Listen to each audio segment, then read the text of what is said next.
Bonjour à tous et à toutes, j'espère que vous allez bien. Je suis très heureux de vous accueillir aujourd'hui pour parler du donjon, qui est la tour la plus haute d'un château fort au Moyen Âge, destiné à servir à la fois de point d'observation, poste de tir et de dernier refuge si le reste de la fortification venait à être pris par l'ennemi. À l'origine d'un usage strictement militaire, ces tours ou bâtiments fortifiés deviennent progressivement les lieux de résidence des seigneurs. Les donjons à double fonction défensive et administrative finissent par se généraliser au XIIe siècle, marquant l'âge d'or du château fort, dont ils sont une caractéristique emblématique. Vous voulez en savoir plus sur le donjon? Venez avec moi. Le donjon, situé dans une cour et entouré d'une courtine, était le cœur du château médiéval. Le donjon-palais est un bâtiment bas, tandis que le donjon peut avoir 3 étages ou plus et être surmonté de tourelles et de créneaux. Avec ses murs très épais et son entrée protégée, le donjon était généralement l'endroit le plus sûr d'un château fort pendant les guerres de siège des XIe et XIIe siècles. À l'intérieur, le plus grand bâtiment qu'une personne du Moyen-Âge ait probablement jamais vu dans sa vie était la grande salle, la chapelle du château et les quartiers résidentiels. Coûteux, lents à construire, les donjons furent peu à peu remplacés à partir du milieu du XIIIe siècle par des plus grandes tours rondes dans le mur d'enceinte, conçues pour empêcher l'ennemi de pénétrer dans la cour du château. Témoignage durable de leur solidité, de nombreux donjons subsistent encore aujourd'hui en Europe, alors que très souvent, le reste des bâtiments du château a disparu depuis longtemps. Une première forme de donjon, en fait un donjon sans courtine, mur d'enceinte, apparut lorsque les premiers châteaux plus simples, les châteaux à motte castrale, évoluent vers les châteaux plus familiers et plus complexes entièrement en pierre. Au XIe siècle, les Normands furent les grands bâtisseurs de châteaux à motte castrale dans le nord de la France et en Angleterre, comme on peut le voir sur la célèbre tapisserie de Bayeux. Une tour en bois était construite sur la motte, une colline naturelle ou artificielle, et à la base, une cour était créée en construisant un mur d'enceinte en bois relié à la motte. L'ensemble était ensuite entouré d'un fossé. Lorsque la palissade de bois au sommet de la motte castrale fut remplacée par de la pierre, elle reçut le nouveau nom de donjon coquille. Le nouveau mur de pierre d'un donjon coquille, circulaire ou polygonal, pouvait avoir une épaisseur de 3 à 3,5 mètres et une hauteur de 4,5 à 9 mètres. À l'intérieur se trouvaient des bâtiments tels qu'une salle, des baraquements, une chapelle, des logements et des entrepôts. Le château de Cardiff au Pays de Galles est un excellent exemple de donjon coquille qui survécut jusqu'en 1150. Un autre bel exemple est le château de Restormel en Cornouailles en Angleterre du XIIe siècle, auquel furent ajoutés au XIIIe siècle une tour carrée en saillie et des bâtiments intérieurs en pierre, qui bien qu'en ruine sont encore clairement visibles aujourd'hui.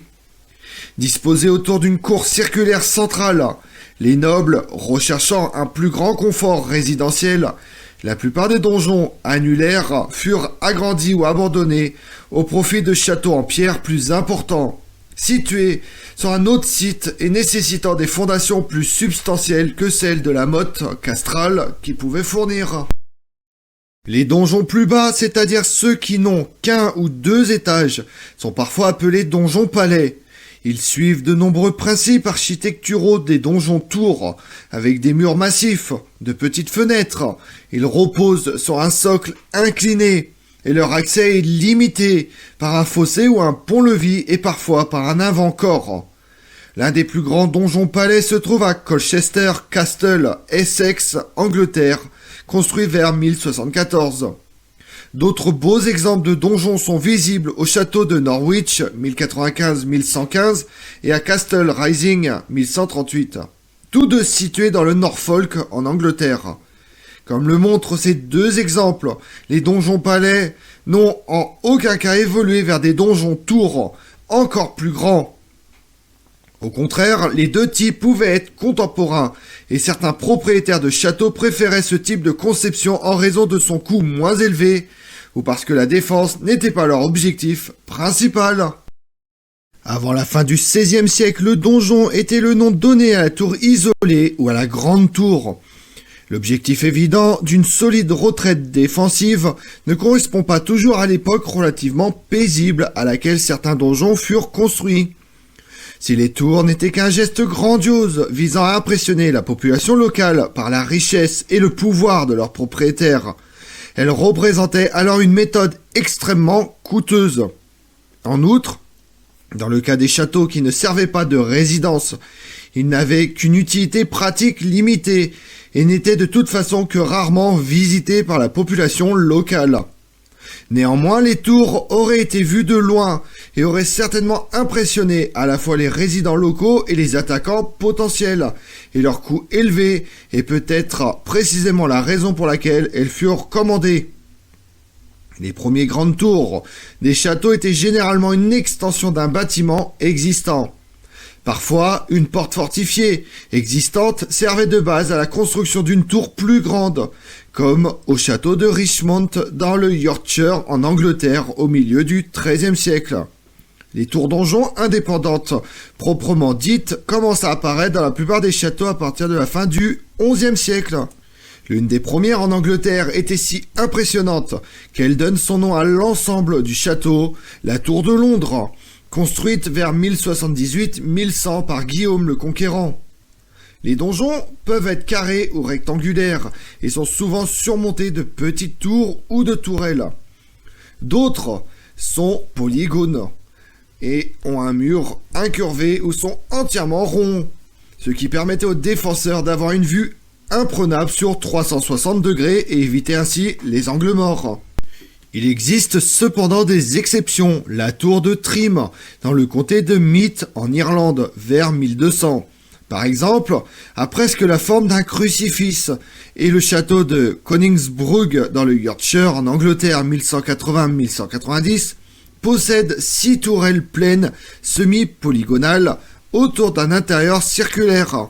Ce dernier impressionne tellement l'écrivain Sir Walter Scott qu'il l'utilise comme cadre pour son roman Ivanhoe.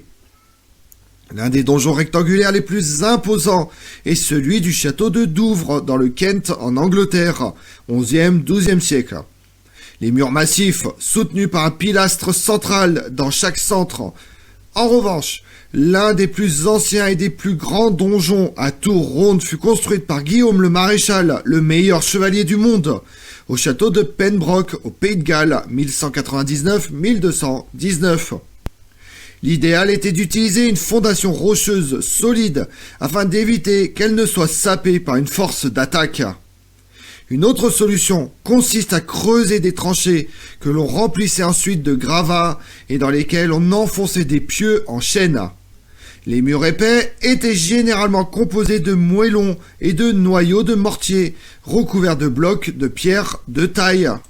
La base des murs était généralement constituée d'un socle battu qui s'inclinait vers l'extérieur, ce qui rendait plus difficile le travail de sape et le démantèlement de la maçonnerie par les sapeurs ennemis, comme cela se produit lors du siège du château de Rochester par le roi Jean Santerre en 1215, alors qu'il était tenu par des barons anglais rebelles.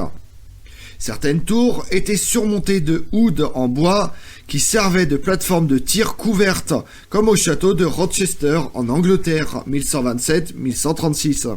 Comme pour tout bâtiment, le point faible d'un donjon est l'entrée, à laquelle on accède souvent par un escalier menant directement au premier étage. Dans les premiers châteaux, cet escalier pouvait être démonté si nécessaire.